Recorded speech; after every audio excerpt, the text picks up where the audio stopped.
afternoon, everyone. My name is Arfa, and welcome to the Discover Muslim Friendly Spain webinar.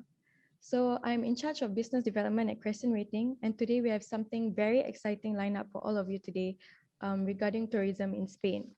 So on today's webinar, we have participants from Malaysia. Thank you and terima kasih for taking time off your busy schedule today to attend today's Spain webinar. So the purpose of this webinar is actually to allow travel agents in Malaysia to gain a broader perspective on the opportunities that Spain has to offer as a Muslim-friendly destination. And it is also to enable the local travel agents to actually adapt quickly and better engage with Muslim travelers as COVID-19 restrictions ease. So now we'll have a brief look at the agenda. So to start off, we'll have a welcome address by Ms. Vian Cortez, followed by Mr. Fazal Bahardin, who will share key insights into the Muslim travel market. And after which, we have Mr. Anwar and Ms. Flora Saez to share the Let's Go Halal platform. And lastly, we have Mr. Muhammad Firdaus bin Ruslan from Turkish Airlines, who will share more about how the airline industry is doing. Without further ado, let's welcome Ms. Vian Cortez, market analyst at the Tourism Board of Spain, who will be opening the session with a few words. So Ms. Vian, please. Good afternoon, dear travel industry colleagues from Malaysia. Selamat datang. I don't know if I said it right. On behalf of the Tourism Councilor of Spain and the Director of the Spain Tourism Board for the region, Ms. Monica Sanchez, who will be joining us slightly later because she's still in a meeting at the moment, I would like to welcome all of you in today's webinar. We are very much aware that outbound travel has been very badly hit by this unwanted visitor, in fact, overstaying visitor, this pandemic. But at the same time, all of us who have so much passion for the travel industry are also looking forward to travel getting back to some normality. And I really, really hope that soon, hopefully tomorrow. That's impossible, but nothing is impossible, as they say. And when that happens, it is important to focus on travel destinations that will for sure give us the edge as outbound travel service providers like yourselves in order to capture returning outbound travelers. There are hundreds of prime destinations in the world. In fact, I cannot count them by my fingers, but today we shall focus on Spain as one of Europe's prime outbound destinations. And maybe I will have to pose a question onto you. Why Spain? Why is Spain considered as a prime destination, prime outbound destination in Europe? I can easily give, as I said earlier, many reasons, but I'd like to highlight the following. Number one, it's the climate and the temperature. Because as we all know, the sun rises in Spain even during winter time. I was just sharing with our guest presenters, Nora and Anwar here, that we Southeast Asians, in fact, we do not like very cold temperature, right? For a moment or for a few days, yes, we would like to see features that are not here in Asia, but we don't like the snow every day. But in Spain, recently, well, it's quite extraordinary. We had the snow in Madrid, if some of you have followed the news, but still we are ahead in terms of climate and temperature because it's very mild, okay? And the second feature is Spain's diverse landscape. Its diverse offerings available for every segment, young and old. The third feature, and very important, that I'd like to highlight to all of you is the best value for every euro dollar that you spend. And I'd like to remind you, especially those who have been to Spain, remember the VAT refund? Spain, in fact, has the highest VAT refund in all of Europe. And lastly, and most importantly, and this is today's, this afternoon's focus for the webinar, because of Spain's colorful history and heritage for the Muslim travelers. Now, I'd like to share here a slide. Okay.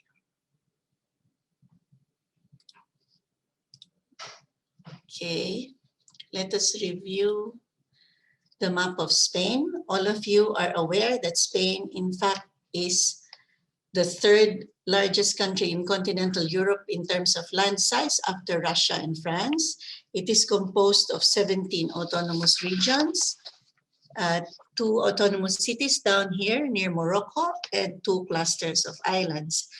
And from Malaysia, we are all aware that there are 5 main gateways taking Turkish Airlines for your flights. And these are Madrid, Barcelona, Valencia, Malaga, and Bilbao. Spain, in fact, has one of the best, if not the best, transport network. And I'd like to emphasize that, and I'm sure all of you are aware of this. This is just a review. To be able to go to Andalusia from Madrid, it will only take you 2 hours and 50 minutes to Seville. If you want to make a stop in Cordoba, you can do that. And you can even purchase the train with a stop in Cordoba. And it will take you, the AVE high-speed train will take you to Cordoba within an hour and around 1 hour and 45 minutes, okay? So those are the things that I'd like to highlight. Also, very important, Spain has now put in place safety measures for your health and for the health of the Spaniard as well. We have a government website. You can log on to www. It is in the slide, you can see it, spth.gov.es. This is a government website. I'm going to show you. Let me show you that. Okay.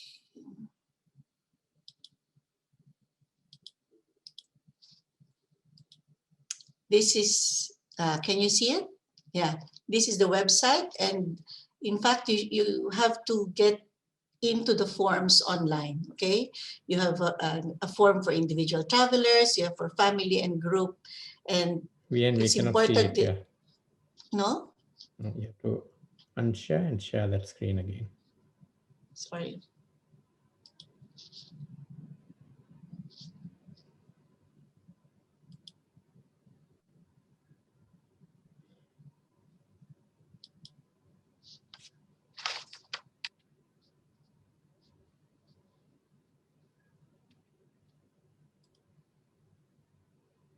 Can you see it now? No, it's okay. I think we can go through with the slides then. Okay. Here, can you see it?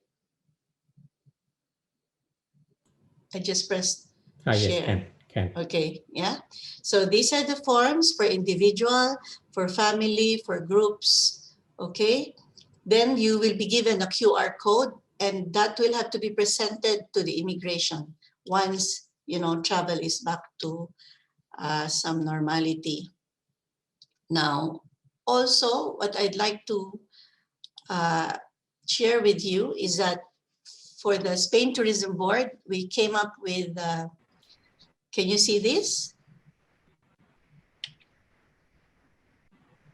Can you see the slide? Yes. Okay. This is a website that is travelsafe.spain.info, very important, /en for the English language. And it shows you the things to do, the steps to do for planning the travel of your clients. You can guide them using this website. Also, I'd like to make mention that in the different airports in Spain, can you see this slide here? I'm showing you that we have different testing centers for COVID-19 in the airport in Madrid. Can you see the slide? Madrid, Malaga, and Seville. And then Andalusia as a region is also now offering a travel insurance. You can get into their website. That's andalusia.org. I'm not sure if I can go back to, can you see my slide here? That's andalusia.org/en travel-assistance-insurance, because the region offers to the guest or to the tourist insurance for all COVID-19 related cases, for hospitalization and repatriation. So with that, I'd like to show you now a short video of the legacy of Al-Andalus in Spain.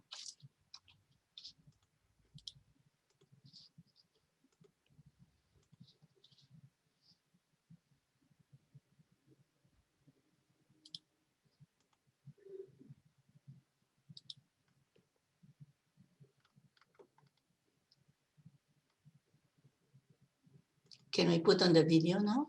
Yeah, you have to unshare your screen.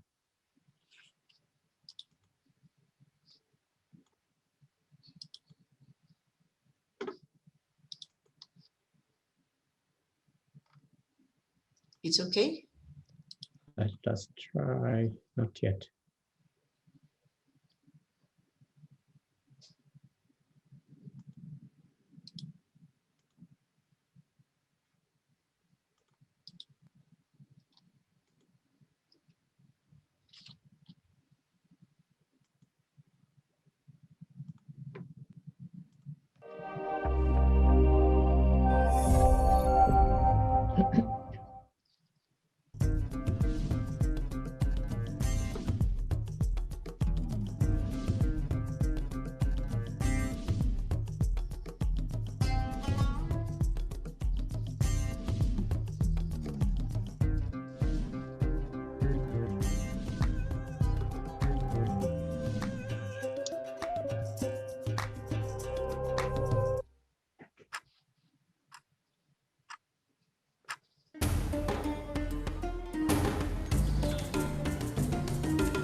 Okay, so thank you, Ms. Vian.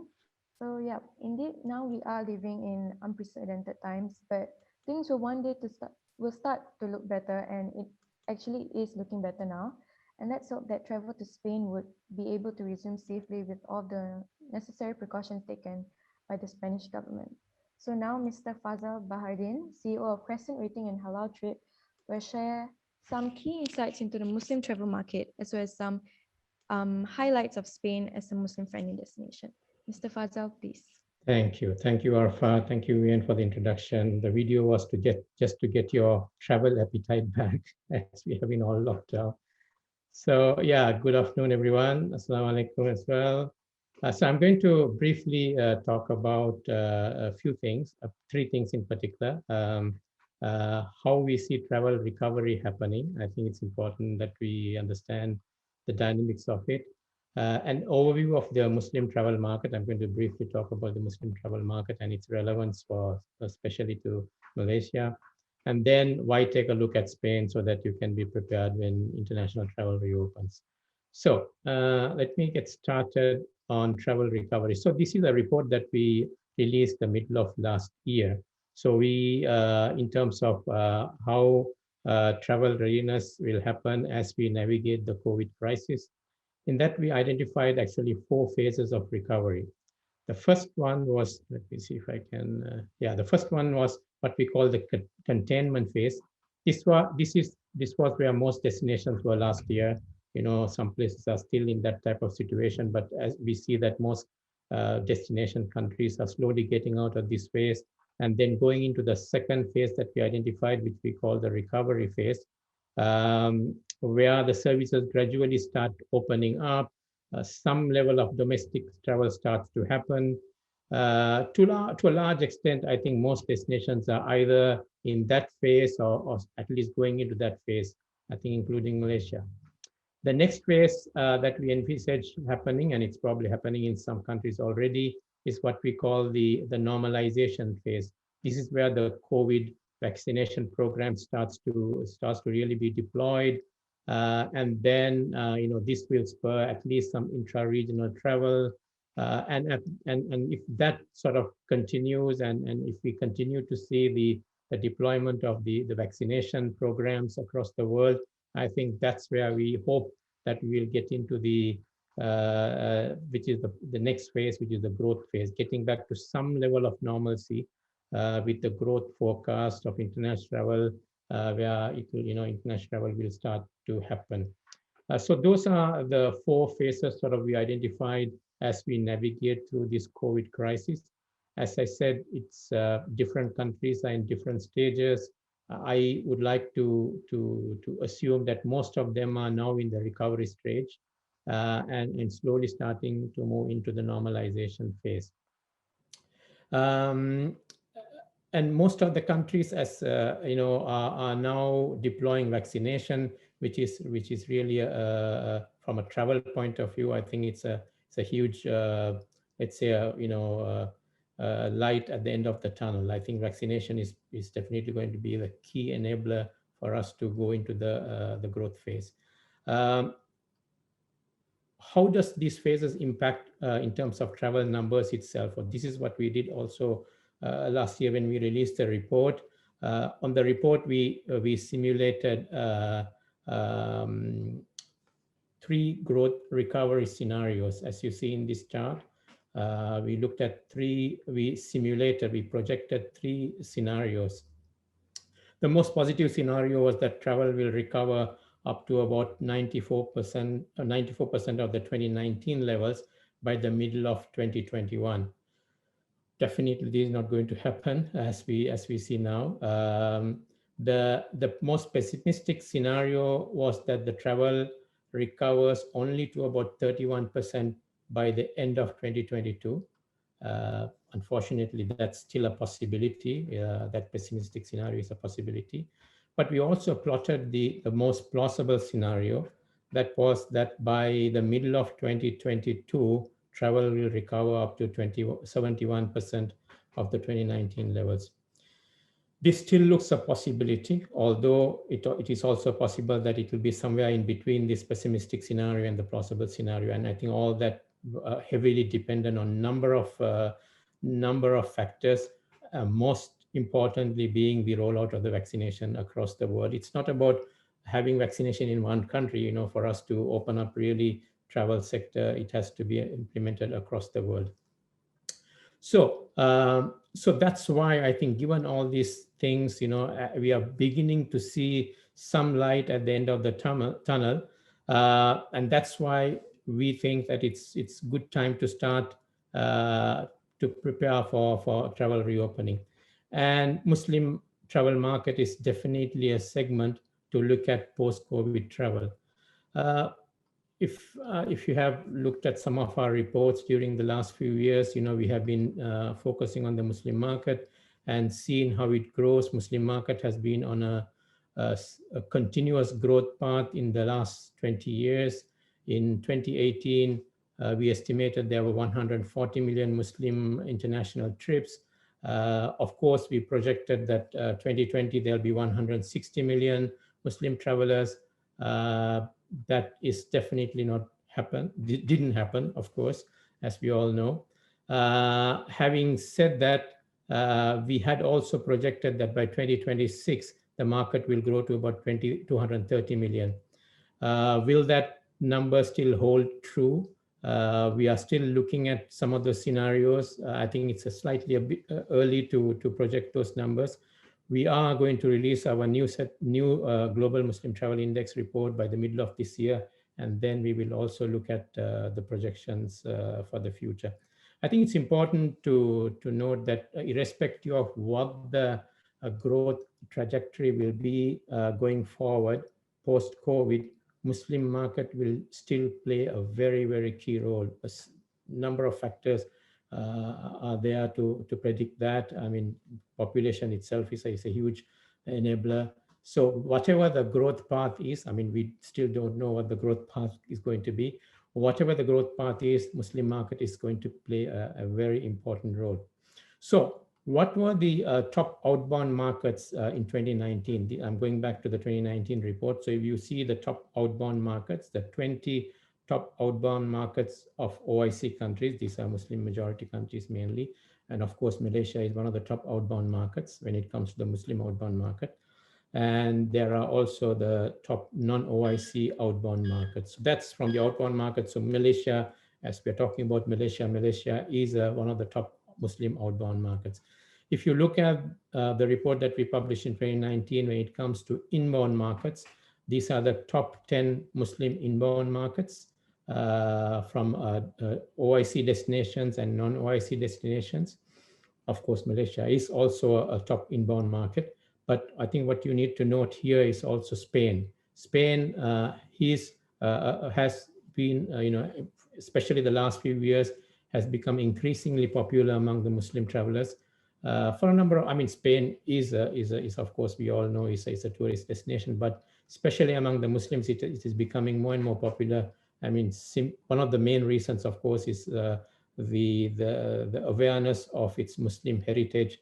I think a lot of people are becoming aware of its Islamic heritage, and they want to visit these places and reconnect with that heritage. And that's also one of the reasons that you have seen in Spain, and I think Flora will talk about it a little bit later as well.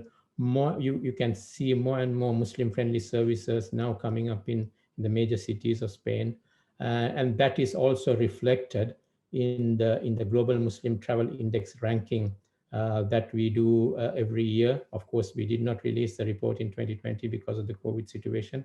We'll be releasing one this year. But in the 2019 Global Muslim Travel Index, we have seen that Spain get into the top 10 non-OIC destinations in its ranking. So we see that Spain is becoming more and more, at least starting to provide more and more Muslim-friendly services at the same time with the growth of the Muslim travelers to Spain. So that's a brief overview of the Muslim market. And lastly, let me tackle why Spain. Of course, I think Vian talked about some of the reasons why you should look at Spain. Of course, there are hundreds of destinations, and we are all eager to travel. Of course, Spain has to be in that bucket list. Of course, there are it's gastronomy, entertainment, shopping. I think there was a question just now about the sports in how the sports are opening up. All the football fans know enough about Spanish football. So I'm not going to talk about that. I'm going to briefly talk about the Islamic heritage. Maybe some of you know the Islamic heritage of Spain, but at least it's a reminder for us why, from a Muslim traveler's point of view, beyond the traditional, conventional tourist attractions, the huge added advantage of Spain is its Islamic heritage. And probably not many people know that Muslims were there for almost 8 centuries, from very early 8th century to the very end of 15th century, and it has had a lasting impact in Spain. Not just monuments, we see a lot of monuments. I'm going to briefly talk about 2 of them that all of you know.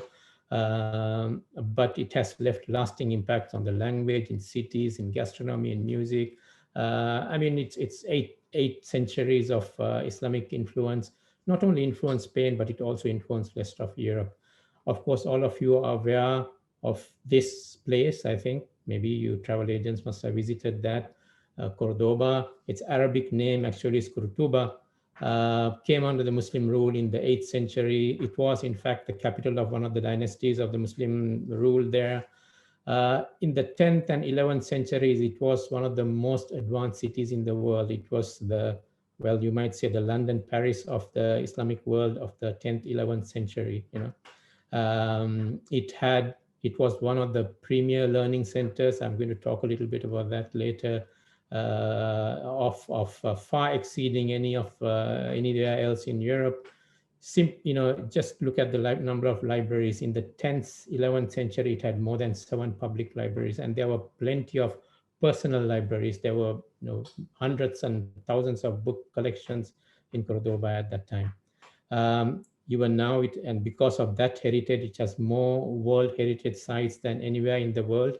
And of course, the main one, all those of you who have visited the place, which is really a place to visit, which is called Mezquita in Spanish, but it was called the Great Mosque of Cordoba, which was built in 785 CE by Abdurrahman I, who was the ruler of that time of Cordoba. Cordoba was the capital of for a long time, it was the capital of what they call Andalusia.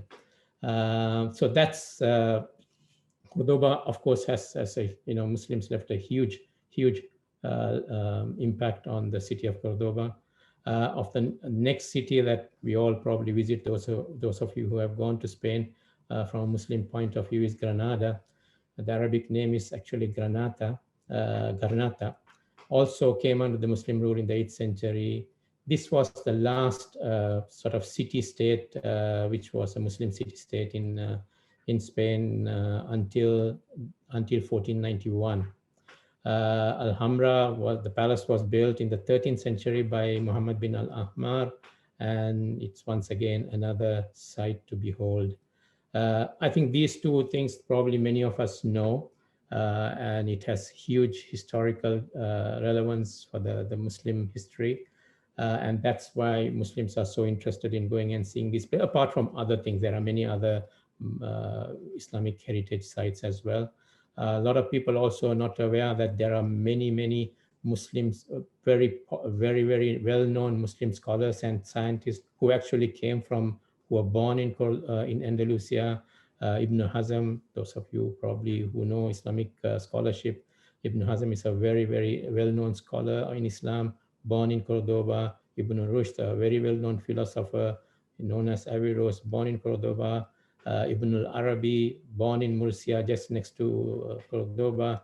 Imam al-Qurtubi, a lot of people probably know as well. He wrote one of the most comprehensive commentaries of the Quran, also was born in Cordoba. So Qurtubi actually means that he's coming from Cordoba. So I mean, I wanted to give some, information about the heritage of Muslim Spain or Islamic Spain. So that, I mean, this is really one of the key interests for Muslim travelers to go and visit and reconnect with Spain. You can find more information at this site, which gives different routes. These are all the different dynasties, rulers who ruled that part of the world, as I said, from the 8th to the 15th century.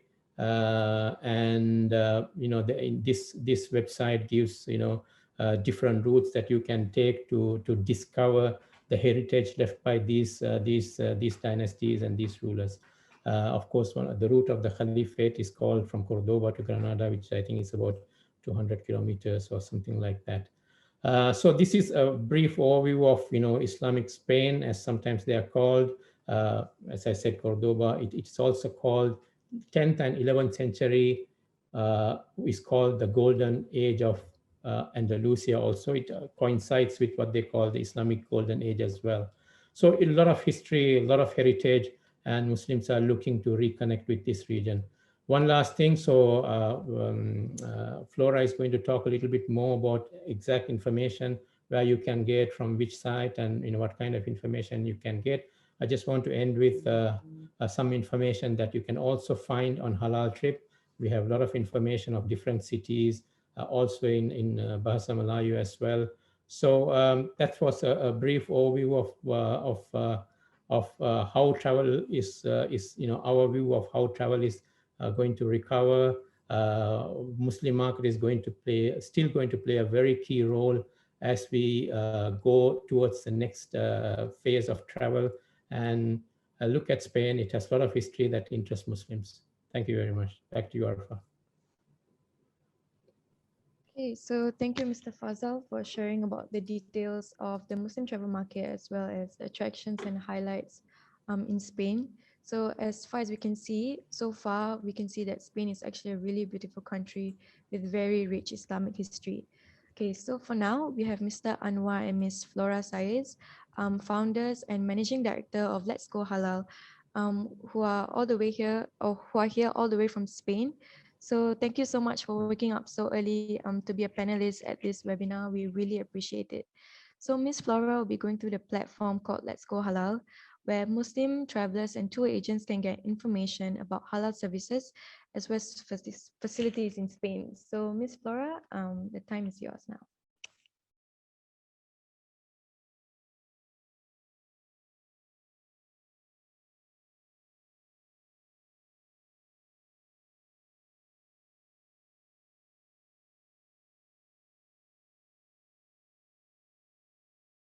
Unmute yourself, Laura, unmute.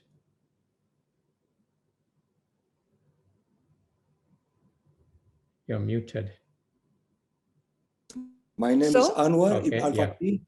Okay. All right. So, yeah, that's right. So now. I repeat, Assalamu alaikum, hello everybody. Greetings from Spain. Just to say thank you to Tour España and to Crescent Rating for inviting us. And I hope you enjoy this webinar. I'm the co-founder and the CEO of Let's Go Halal. So I leave you with my partner, Flora, Khadija, as a Muslim. So, Flora? So, a good day. Let me share. Okay. So, Assalamu alaikum.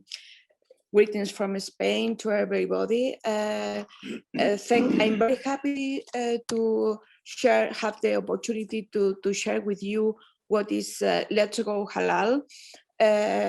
In few words, as you see in this slide, it's a new travel online platform fully focused on Spain and with a motto is Spain, in few words, Spain for Muslim travelers. So let's start explaining who are the founders. We are the founders, the founding team. We are a group of Muslim tourism professionals with different cultural backgrounds. In 2013, we founded Nur Anduja Travels, which was the first DMC in Spain and also in Europe to get a halal certificate. So 2 years later, we were nominated one of the world's best halal tour operators in Abu Dhabi in the first edition of the Halal Travel Awards. So from the beginning, we work as Muslim experts, fully focused on Muslim travelers. During these years, for years, we have been providing specialized services to Muslim tourists from all over the world.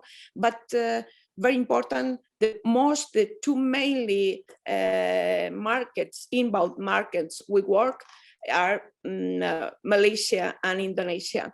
And this is very easy to understand because we as experts, we know the different needs of every Muslim markets, the different profiles, but above all, we are very, very aware of the high demand of regarding halal food from the Southeast Asia Muslim. This is a very strong point, a big difference between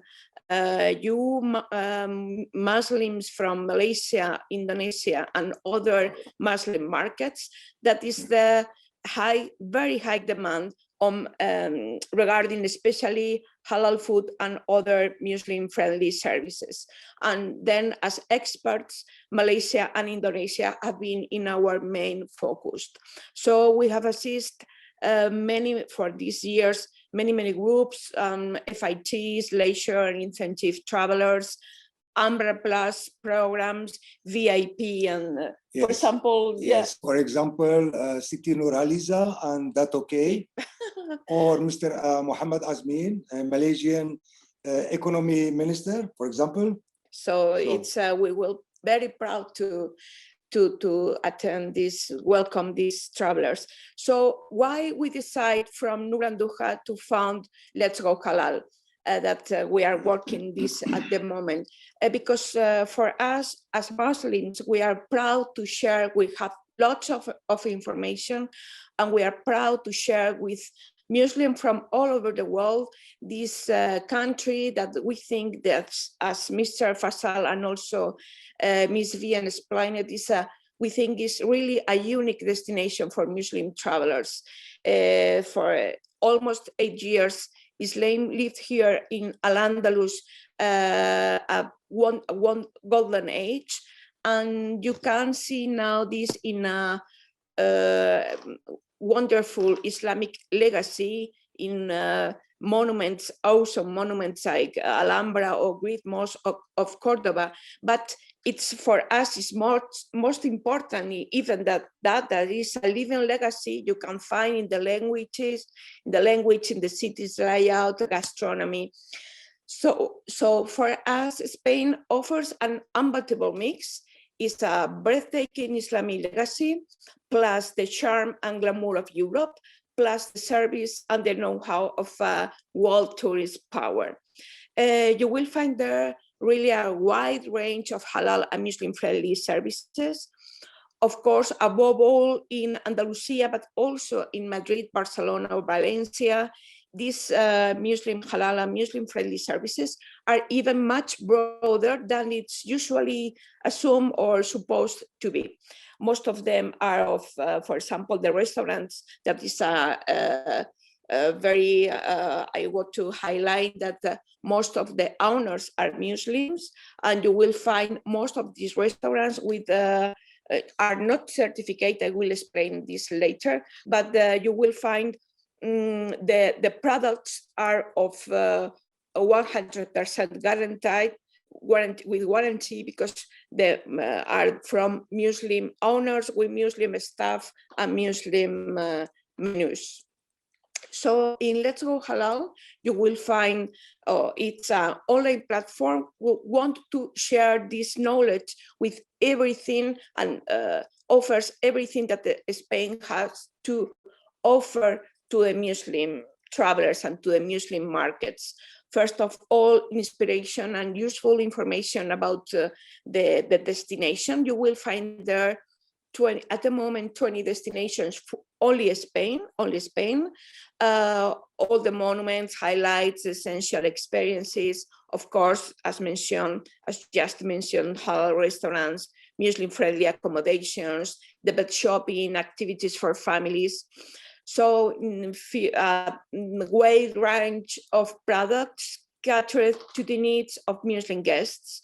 Products like multi-day tours, daily tours, tickets, experiences, sport shows from tailored groups or FITs, also to-go, ready-made packages, to-go, sitting coach tours, all from budget to luxury options, and also important, we in two channels, B2B or B2C options. So in Let's Go Halal, you will find a platform that brings together the offer of 100% Muslim Spanish travel agents, like we talk about Nur and Duha Travels, our own company, for example, with tours with Muslim guides, even Bahasa Malay and Bahasa Indonesia speaking, plus the services and offer of some of the most powerful and reputable Spanish tour operators. these big companies are not Muslims. They are strong, for example, companies with its own buses, company buses. But the most important is we provide all these all together, these services and products fully supervised by our Muslim staff to fit all the needs of the Muslim guests, like Malaysian tourists. So this new online platform, Let's Go Halal, will be fully operational on the third quarter. We are just now, we continue working on book engine, gathering more specialized products, tourist products, of course, tools for travel agents. If you visit now the website, you will find, for example, the registration for professionals is now operational. You can get there in contact with us or make your requests or whatever you need. And you will find also mostly the inspirational on the information about the destinations and also about the services, halal restaurants, accommodations, etc. So we have a few minutes to quick visit to the website. I have here a few screenshots. Here you have the homepage. You see our main motto, our claim, everything, as explained, everything for Muslim travelers. You will find some of the most important destinations, of course, Andalusia, Madrid, Barcelona. Here you have, let's see, we think it's very interesting tool, very useful, is a travel, we call Travel Inspirator.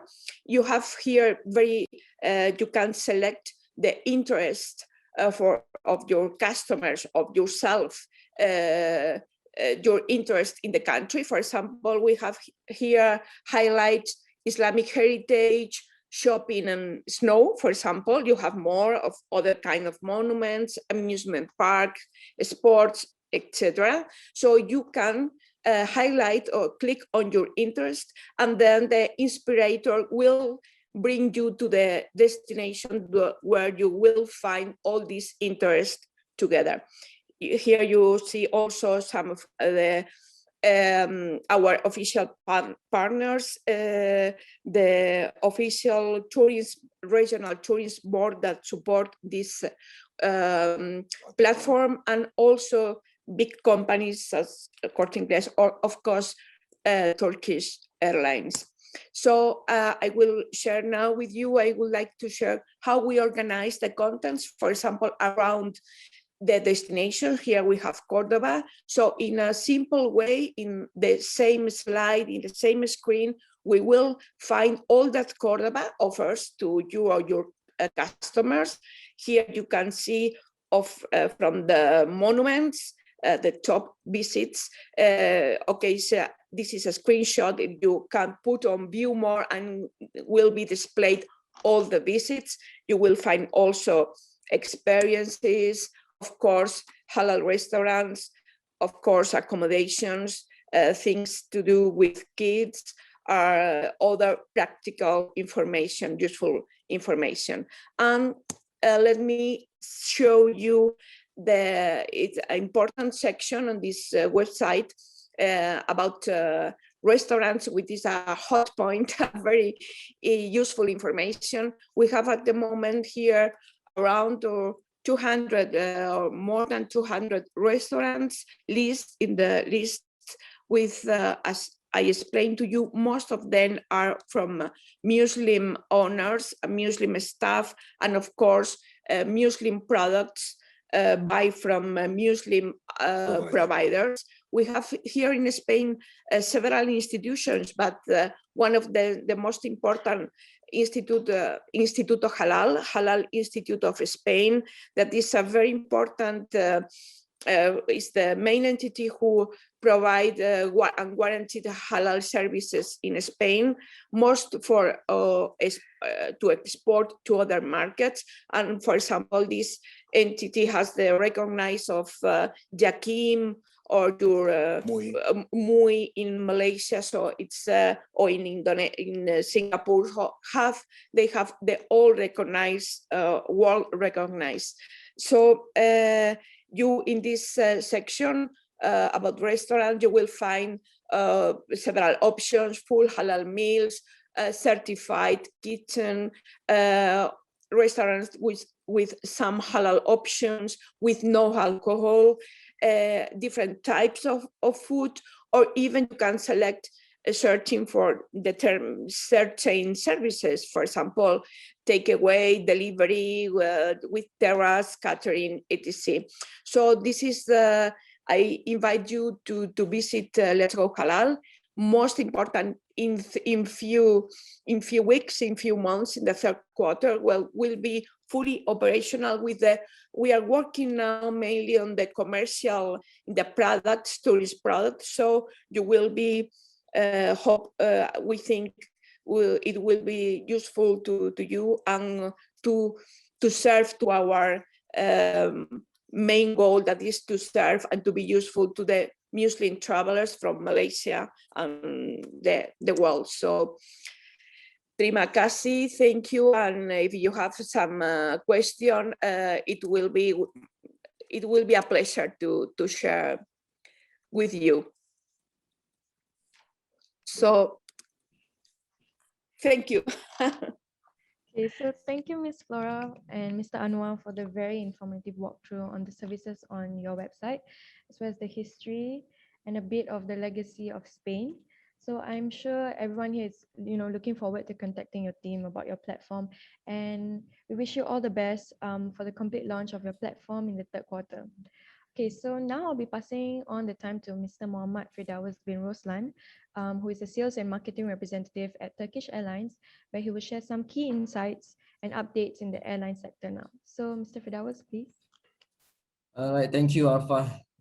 Thank you, Flora, and Mr. Anwar. Is very informative presentation. I just feel that I want to go to Spain right away.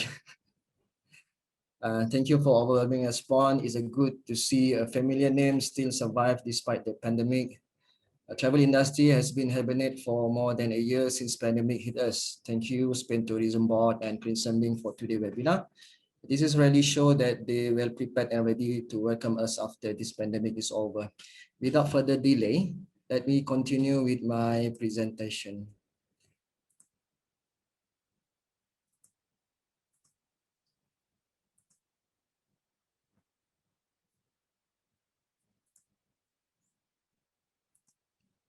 All right, Turkish Airlines have started back flight from Kuala Lumpur since 18 July. We 3 flight weekly earlier. Now we are fly 4 weekly and aiming to our normal frequency for flight a week as early as possible. So from departure from Kuala Lumpur to Istanbul at 11:05 in the evening and arrive next day in the morning at 5:15 a.m. And our operation day currently from Kuala Lumpur is day 2, day 3, 5, and 6. And departure out from Istanbul to Kuala Lumpur is at 1:30 in the morning, and you will arrive the same day at 5:05 in the evening. So currently we do have a promo, which is whoever passengers who buy a ticket before from now until 31st of December 2021, passengers can make unlimited changes until 31st of March 2020. So with a 4 flight weekly currently from Kuala Lumpur to Istanbul, we connect passengers to 226 destinations out from Istanbul. This is mean that how trust and safety we are during the pandemic. Turkish Airlines fly to 4 destinations in Spain, which is in Malaga. We are flying 5 flights per week. This is during this pandemic. And we are flying to Barcelona 10 flights a week. We are flying to Madrid 10 flights a week and Valencia 5 flights per week.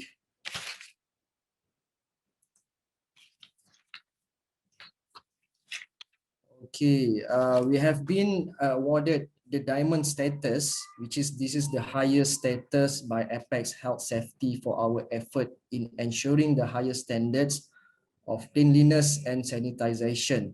This audit includes 75 touch points in 10 categories. So I did prepare for the video guideline for safe travel. So I hope you can enjoy.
Okay, thank you. I hope you enjoyed the video.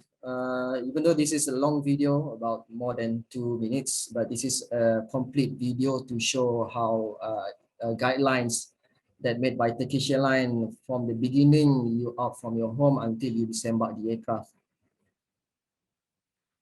So from Kuala Lumpur to Istanbul, you are flying more than 10 hours. And from Istanbul, we connect you to 80 destinations in total of 37 of countries in only 3 hours. So Spain is one of the country that's only flying hours, 3 hours from Istanbul to Spain. So we are also code share with Malaysia Airlines, which is for domestic, Malaysia Airlines and Malindo. We have 12 domestic destinations for Malaysia Airlines and 4 domestic destinations for Malindo. So this is our meal on board. Currently, we are serving hot meal as per shown in the presentation. Okay, quick one for our business class cabin. We are 180-degree seat inclination. So we have our own flying chef and we do have our own Wi-Fi on board. So this is the economy cabin. We have more than 200 movies on board, and we have also a lot of menu selection. So Turkish Airlines is part of the Star Alliance. This is one of the partner in the Star Alliance. All right, thank you. Do let me know if you have any inquiry in the end of the webinar. Back to you, Alpha. Okay, so thank you, Mr. Firdaus, for sharing with us a bit more about the necessary precautions taken to actually keep the passengers safe on board. I'm sure that the passengers would be comforted by the diamond rating, as well as the precautions that the cabin crew would take to help them on board. I would like to say thank you on behalf of the director of the office here, regional office, and the team. Thank you so much. Terima kasih all of you for attending and making time for this webinar. It's really important that we reconnect with history and heritage while we plan and prepare ourselves for coming back and come back or coming back with some normality in outbound travel is really important. And please stay safe, stay calm. We're on this, all of us are on this all together. If you have further questions, please feel free to send us an email. We will be sending you the copies of the presentation. Don't forget, if you have further questions, you can consult our website, www.spain.info. And as I mentioned earlier, the advantages of having Spain as one of the prime destinations in Europe, it's very important. I have mentioned all the features and the advantages. I hope you will all remember that. And once again, from our team here, thank you, Flora and Anwar. Thank you, Turkish Airlines, for this participation for this afternoon's webinar. And thank you so much to the team of Crescent Rating, Mr. Fazal and his team. Thank you for making this happen. This is the first time that we're doing it within 2 decades of the existence of the office. Thank you once again. It's really important, and we hope to stay in touch. Terima kasih. Thank you. Thank you very much.